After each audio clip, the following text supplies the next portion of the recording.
Fala, seus cristãos cansados, graça e paz a todos os santos da internet, e chegamos ao penúltimo episódio, a penúltima lição desse trimestre, desse ano, nesse estudo trimestral, que nós estamos fazendo aqui sobre vida, morte e eternidade.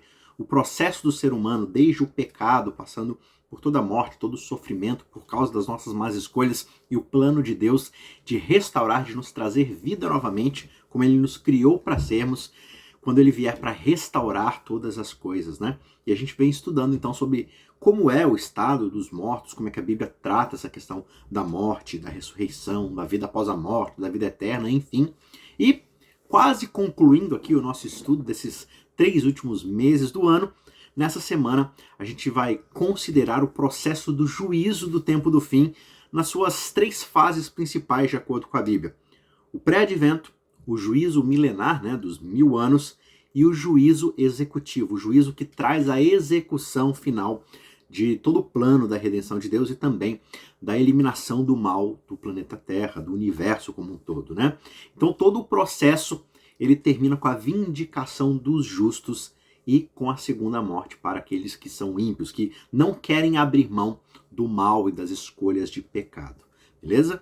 E o nosso verso principal, nosso verso chave para o estudo dessa semana, está lá em 2 Coríntios, capítulo 5, verso 10, que diz: porque é necessário que todos nós compareçamos diante do tribunal de Cristo, para que cada um receba segundo o bem ou segundo o mal que tiver feito por meio do seu corpo, por meio da sua vida. Tá certo? Então, a partir da reflexão desse verso, dessa introdução, a gente vai abordar, vai levantar aqui os 3 pontos principais, pelo menos de acordo, com a minha abordagem aqui para o estudo dessa semana, que são, primeiro, Cristo, ele antes de voltar, examina o seu povo, Ele olha para nós, ele avalia a nossa condição, se aceitamos ou não a sua graça, se essa graça teve um papel transformador na nossa vida, e ele faz isso antes de voltar para, como Jesus fala, separar os bodes das ovelhas, os maus dos bons, enfim, os fiéis dos infiéis. Segundo ponto, Cristo ele julga os ímpios durante os 1000 anos, durante o milênio. Você vê muito essa ideia ali em Apocalipse, o processo de justificação dos santos e de condenação dos ímpios. E por fim, terceiro ponto, o julgamento termina quando Cristo destrói os ímpios.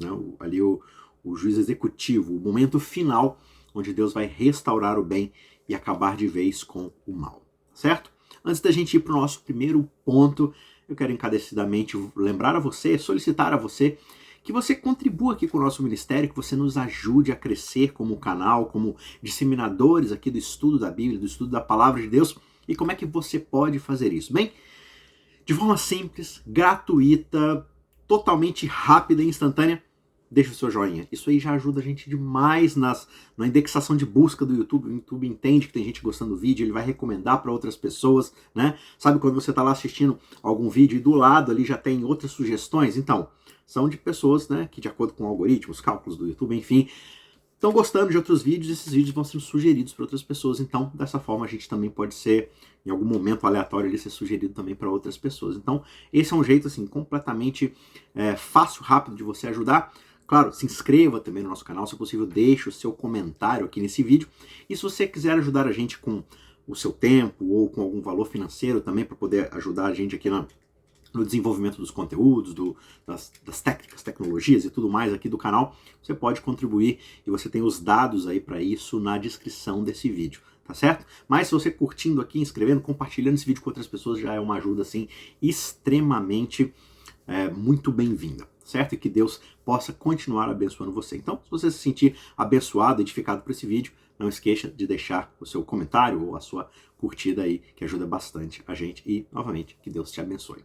Vamos, então, aqui para o nosso conteúdo dessa semana.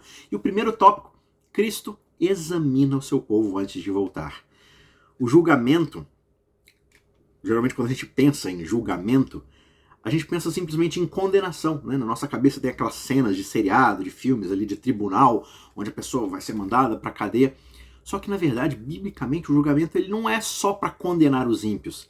Ele também vindica, ou seja, ele inocenta, ele esclarece as coisas em relação aos justos. É o que a gente viu no verso. Cada um vai ser atribuído e vai ser julgado por aquilo que fez ou deixou de fazer. Quando a gente vai, por exemplo, para o livro de Daniel, onde Daniel fala nas suas profecias, ele fala muito a respeito dessa ideia do juízo, né, do tribunal, da purificação e tudo mais, mas ele fala que no tempo do fim haverá um juízo em favor dos santos do Altíssimo. Né? Então você veja que não é simplesmente uma condenação, haverá um juízo em favor, ou seja, vai vindicar, vai justificar aqueles que são os santos do Altíssimo, aqueles que confiaram em Deus, eles vão ser justificados nos seus caminhos. Então, o juízo, pelo menos da perspectiva bíblica, ele inclui os dois aspectos. Né? Por exemplo, quando a gente vai lá para 1 Reis, capítulo 8, verso 32, existe uma oração lá onde é dito assim: ouve tu nos céus, Senhor, age e julga os teus servos. Então, assim, mas ele está pedindo para ser julgado? Sim. Julga os teus servos, condenando aquele que é ímpio, fazendo com que pague por seus atos, e justificando aquele que é justo, para lhe retribuires segundo a sua justiça. Então veja, mesmo nos tribunais terrenos aqui, essa imagem de simplesmente um juiz que condena, ela não é completa. Um tribunal ele exige para tentar, de uma forma humana mais equilibrada possível, aplicar a justiça. Então, para alguém que é ímpio, ele vai pagar segundo aqueles erros, aqueles pecados ou aqueles crimes que essa pessoa cometeu contra a sociedade, contra uma pessoa específica, né? Agora, se essa pessoa é inocente, as provas dentro desse julgamento vão apontar o contrário, né? Que ela não é culpada, e o juiz vai bater uma sentença, vai bater um martelo ali dizendo que essa pessoa é inocente, ela estará vindicada diante da sociedade, ela não tem nada a provar mais, ela é inocente. Então o tribunal vai dizer se ela é inocente ou se ela é culpada de acordo com as evidências demonstradas. E a lição diz que as obras, né, os nossos atos, né, sejam bons ou maus, eles na verdade são evidências externas da genuinidade da nossa experiência salvífica, né? E consequentemente elas vão ser avaliadas no juízo. Então assim, a gente vai ser salvo então pelas nossas obras? Não. Nós tivemos uma experiência salvífica com Deus. Deus morre na cruz, né? Jesus morre na cruz, essa é a graça, esse é o evangelho, e por causa da sua morte substitutiva nós recebemos o dom da salvação. Agora, a salvação, diferente do que muitas vezes a gente pensa, não é simplesmente eu ser impedido de ir para o inferno, né? Ou ser concedido ali a graça de ir para o céu. Não. Salvação é a transformação da minha vida, de um pecador para um santo, né? Pela fé. Então, se eu aceitei de fato a salvação, se eu recebi e apliquei na minha vida pelo Espírito Santo, o Espírito Santo aplicou efetivamente na minha vida a salvação, consequentemente, a experiência genuína dessa salvação vai gerar em mim boas obras, obras de santidade, obras de justiça. Então, no julgamento, essas evidências demonstrarão que o sacrifício de Cristo operou em mim. Já se eu continuo sendo uma pessoa ímpia, que não se importa com as coisas de Deus, que não ama o seu próximo, que não obedece à palavra de Deus, isso vai ficar demonstrado que o quê? Que a fé não operou em mim, que eu não aceitei esse dom salvífico, né? Então o tribunal ele serve para isso, ele serve para demonstrar diante de todos as evidências para que um julgamento seja feito. E aí existem pelo menos 3 considerações aqui que fazem com que a gente olhe para esse julgamento pré-advento, ou seja, que acontece antes da vinda de Jesus, e tornem esse julgamento, essa percepção desse julgamento do povo de Deus não apenas biblicamente sólido, mas também logicamente consistente, que faça sentido, né? Você pode encontrar mais detalhes sobre essas ideias ali na lição de segunda, mas resumidamente são: primeiro, todos os mortos, tanto justos quanto ímpios, eles permanecem inconscientes nos seus túmulos até a ressurreição final. Então veja, não existe assim, de acordo com a Bíblia, um momento onde a pessoa justa ela já sai na frente e já começa a aproveitar as benesses do céu. E o ímpio já vai lá pro inferno e já começa a sofrer. Não, ambos estão deitados, tipo, entre aspas aqui, né, figurativamente, congelados, adormecidos, esperando o julgamento. Não existe uma vantagem e uma desvantagem para um, uma vantagem para o outro e tudo mais. Não, as evidências serão mostradas, um julgamento vai acontecer para que aí juntos, então, aconteça o veredito de cada um, né?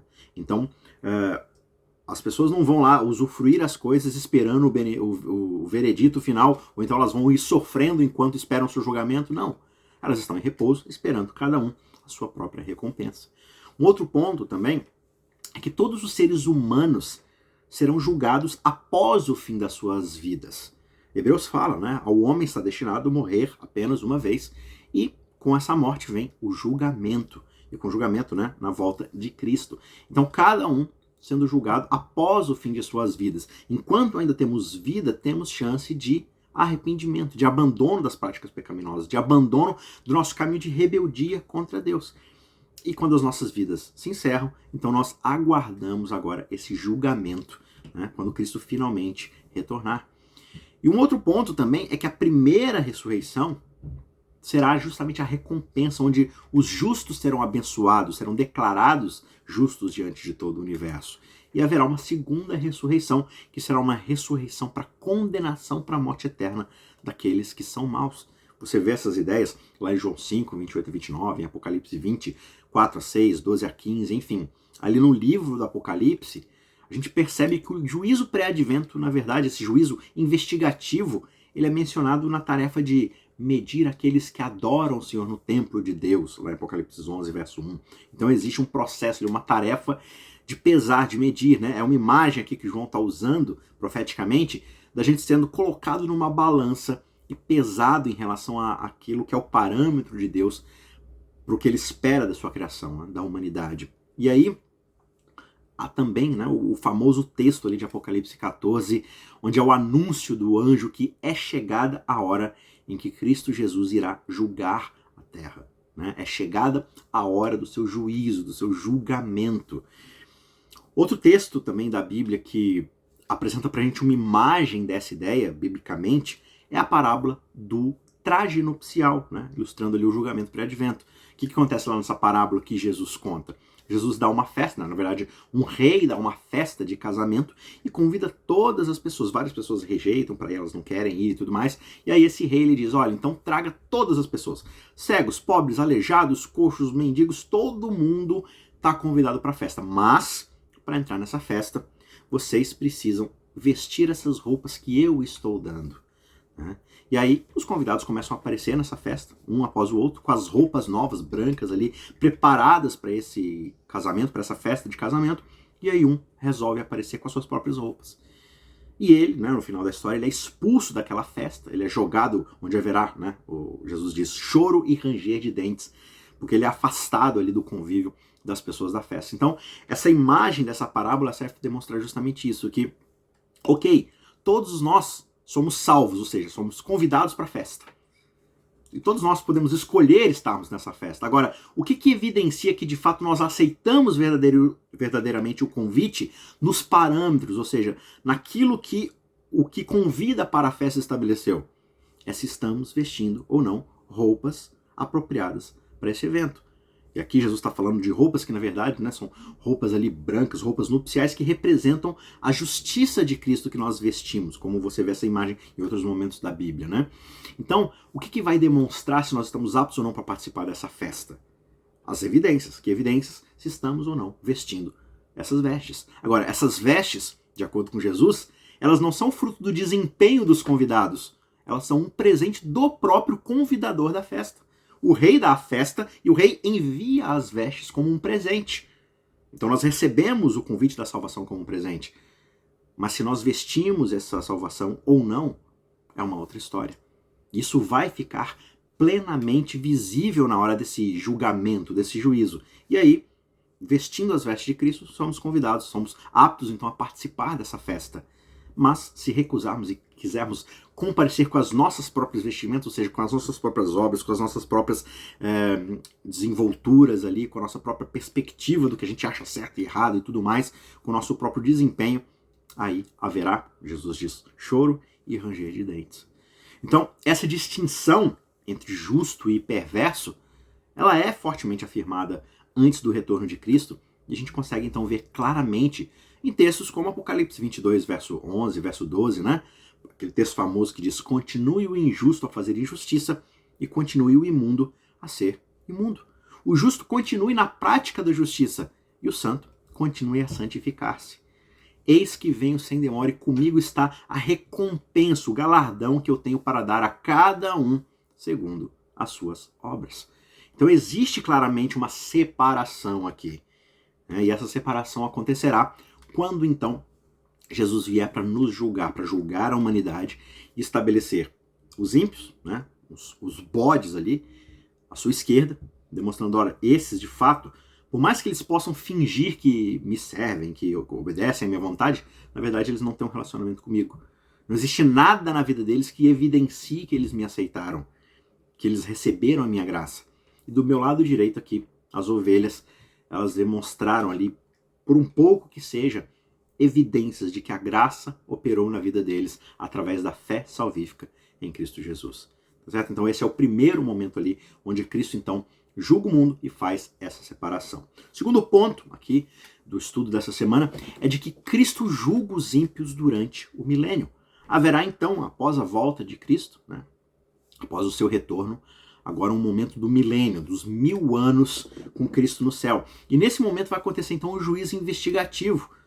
Né? Na verdade, no juízo investigativo que foi pré-advento, ou seja, antes de Jesus voltar, né, ali os justos são julgados junto com os ímpios e tudo mais. Né? Na verdade, nesse momento do pré-advento, somente aqueles que são membros da corte celestial estão envolvidos no julgamento. Você pode estudar um pouco mais sobre isso lá em Daniel, capítulo 7, né? Especialmente os versos 9 e 10.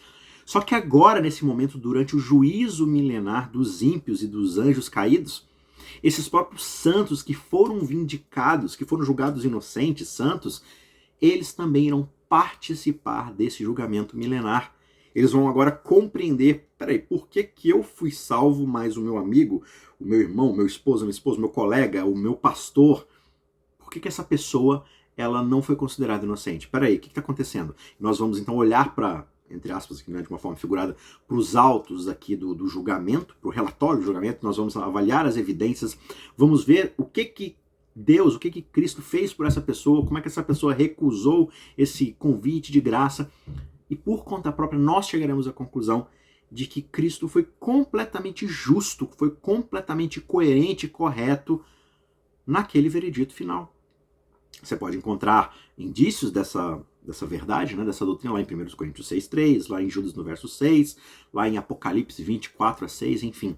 Tem bastante texto bíblico aí demonstrando essa ideia de que nós iremos julgar, né? Não sabeis que vocês irão julgar até os próprios anjos, quanto mais aqueles que estão ao redor de vocês. Então nós teremos a capacidade ou a oportunidade de discernirmos ali as provas, as evidências, tudo aquilo que fez parte desse primeiro juízo, né, dessa primeira separação ali que Jesus e diante de toda a corte celestial ali daqueles que não pecaram puderam então participar. E agora a gente tem essa oportunidade de, digamos assim, fazer uma auditoria nos julgamentos de Cristo. Isso mostra o quanto o Deus Todo-Poderoso do Universo é humilde o suficiente a ponto de nos considerar como, digamos assim, pessoas que vão avaliar os seus atos. Né? Ele vai se colocar diante do nosso julgamento ali, confiando que nós iremos enxergar, né, claro, pelo Espírito Santo e tudo mais, mas as evidências de que ele é justo e justos são os seus caminhos. Sobre isso, Ellen White ela comenta o seguinte: durante os 1000 anos, entre a primeira e a segunda ressurreições, ou seja, a ressurreição dos santos e a ressurreição dos ímpios, ocorre então o julgamento dos ímpios. E é nesse tempo que, conforme Paulo mesmo já disse, os santos vão julgar todo o mundo. Então, ali, em união com Cristo, esses santos vão julgar os ímpios, vão comparar os seus atos com o código máximo e supremo de justiça, que são as Escrituras Sagradas. E a partir, então, desse embasamento, eles vão decidir cada caso segundo as ações praticadas, né, por aquelas pessoas. Então vai ser determinada a parte que os ímpios devem pagar, devem sofrer, segundo as suas obras. E o nome deles será registrado no livro da morte. Por quê? Porque não aceitaram a vida oferecida gratuitamente por Cristo Jesus. Isso está lá em Grande Conflito, página 660. Beleza? Então, todo esse processo do juízo, ele tem alguns objetivos dentro da realidade do universo. Um primeiro objetivo que a gente pode destacar é que esse juízo ele tem o objetivo de justificar o caráter de Deus contra todas as acusações de Satanás de que Deus é injusto no seu modo de tratar suas criaturas, no seu modo de executar aquilo que ele chama de justiça, né, a empregação das suas leis. Então há essa dúvida no ar: será que Deus é de fato justo? Será que ele não é carrasco? Será que ele não faz as coisas porque sim? Ou existe alguma lógica, existe alguma coerência? Deus é coerente, ele é justo, ele é misericordioso de acordo com aquilo que ele está fazendo. daquilo que ele está ordenando, que ele espera de volta dos seus, né, das suas criaturas ali, dos seus subordinados. E a gente vai poder ver por conta própria que tudo que Cristo fez foi verdadeiramente justo, foi verdadeiramente coerente, não poderia ter sido feito nada melhor. A gente vai olhar para as evidências e vai falar assim, olha, se fosse eu não teria feito nada diferente. Qualquer coisa que eu tivesse feito ali seria menos justo do que o próprio Jesus fez. Então o caráter de Cristo, né, as acusações contra Cristo vão ser totalmente jogadas por terra e desfeitas. E o caráter de Cristo, a reputação de Cristo, digamos assim, de Deus, né, será vindicada, será purificada diante de todo o universo. Não que Deus precisasse de qualquer carimbo ou chancela nossa em relação à sua justiça, mas isso só mostra quem esse Deus é. Isso também é parte da evidência de como ele está sujeito, ou ele se coloca como sujeito ao nosso julgamento como criaturas. O Criador se coloca sujeito ao julgamento das suas criaturas. Um outro ponto aqui desse julgamento é que ele também serve para confirmar a imparcialidade da recompensa dos justos. Não houve nenhum suborno, não houve nenhum favorecimento ilícito. Aqueles que foram salvos, eles foram coerentemente salvos de acordo, entre aspas, aqui com a regra do jogo. De acordo com tudo aquilo, todas as chances que foram oferecidas, o sangue de Cristo, a obra de Cristo, a intercessão do Espírito Santo, tudo isso fez com que esses justos fossem salvos. Não houve imparcialidade. Aqueles que não foram salvos porque não aceitaram ou não fizeram uso de todas essas oportunidades. Logo, então, a gente tem um terceiro ponto aqui, que também esse juízo ele serve para demonstrar que a justiça do castigo, né, dos ímpios foram de fato justas. Assim como não houve um favorecimento ilícito, ilegal, desproporcional aos justos, também não houve um tratamento totalmente enviesado em relação aos ímpios. Eles foram castigados, julgados e castigados por causa das evidências que eles demonstraram na sua vida. Né? Não há aqui um favorecimento de Jesus para um lado ou para o outro, né? Um viés ali, um tratamento mal por causa de um mau humor. Ah, não gosto dessa pessoa. Não. Tudo vai ser analisado de acordo com aquilo que está sendo demonstrado nesse julgamento. E talvez um quarto e último ponto, pelo menos aqui dentro dessa perspectiva, é que esse julgamento também serve para dissipar todas as dúvidas que possam ser levantadas e utilizadas como base para uma outra rebelião no universo. Né? Então, assim, a eternidade, a segurança desse novo reino, ele sempre estará ameaçado enquanto tiver algum resquício de dúvida na nossa mente, na mente de algum ser no universo. Então esse juízo ele serve para poder remover de vez e convencer toda e qualquer fonte de pensamento autopensamento, de pensamentos autossuficiente em todo o universo, pessoas que têm a capacidade cognitiva, seres criados que pensam por si próprios, todos eles irão remover cada resquício de dúvida a respeito do caráter de Deus, a respeito de como Deus rege o seu universo criado.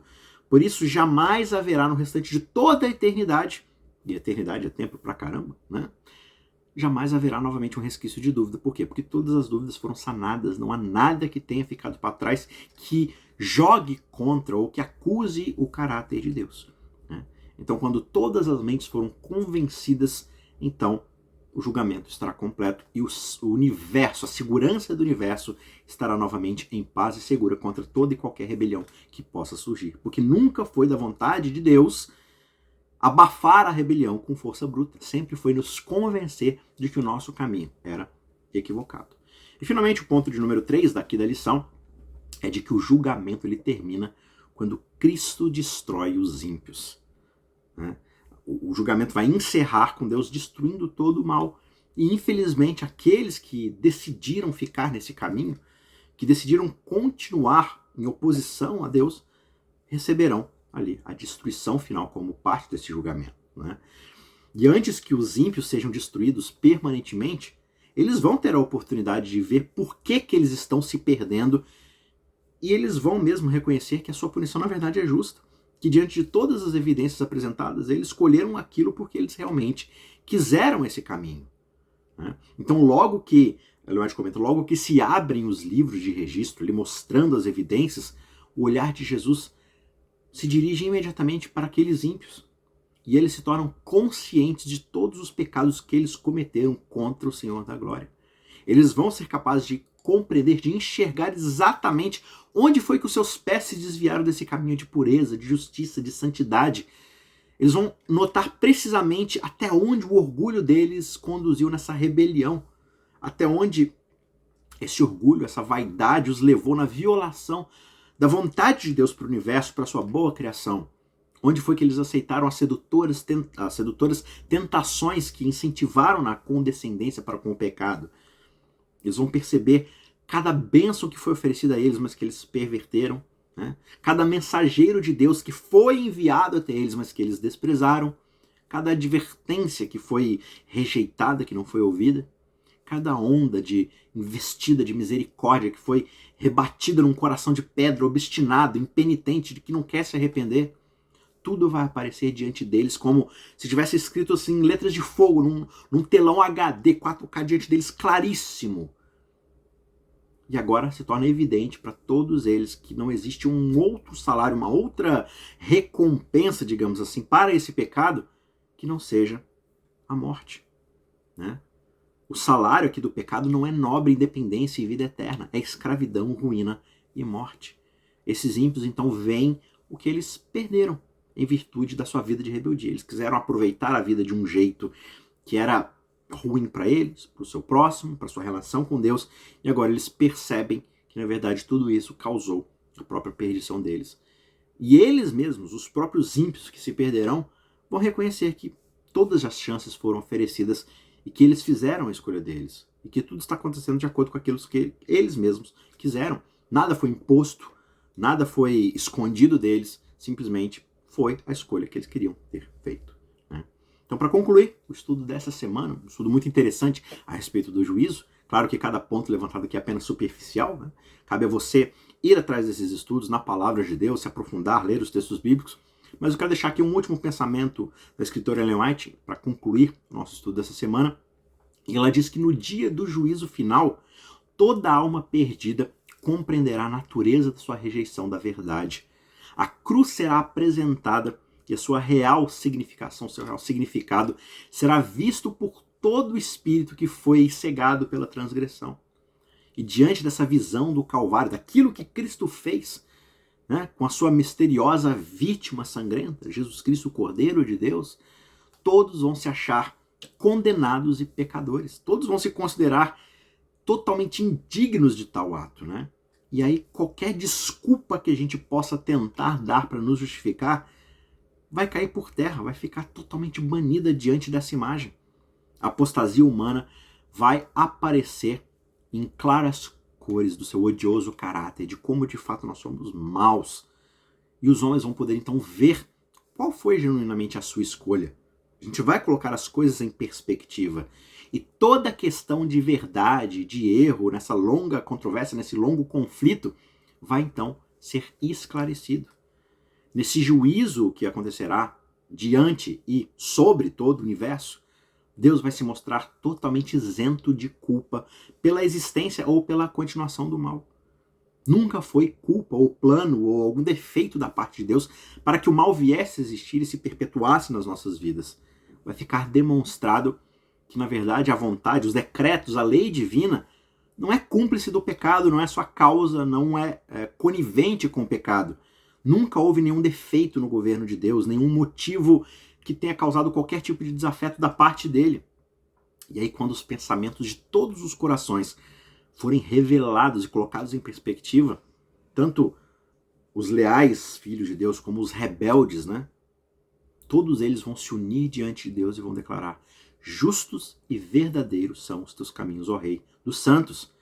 Quem não te temerá, ó Senhor, e não glorificará o teu nome? Porque os teus juízos foram manifestos, né? Os teus julgamentos foram esclarecidos.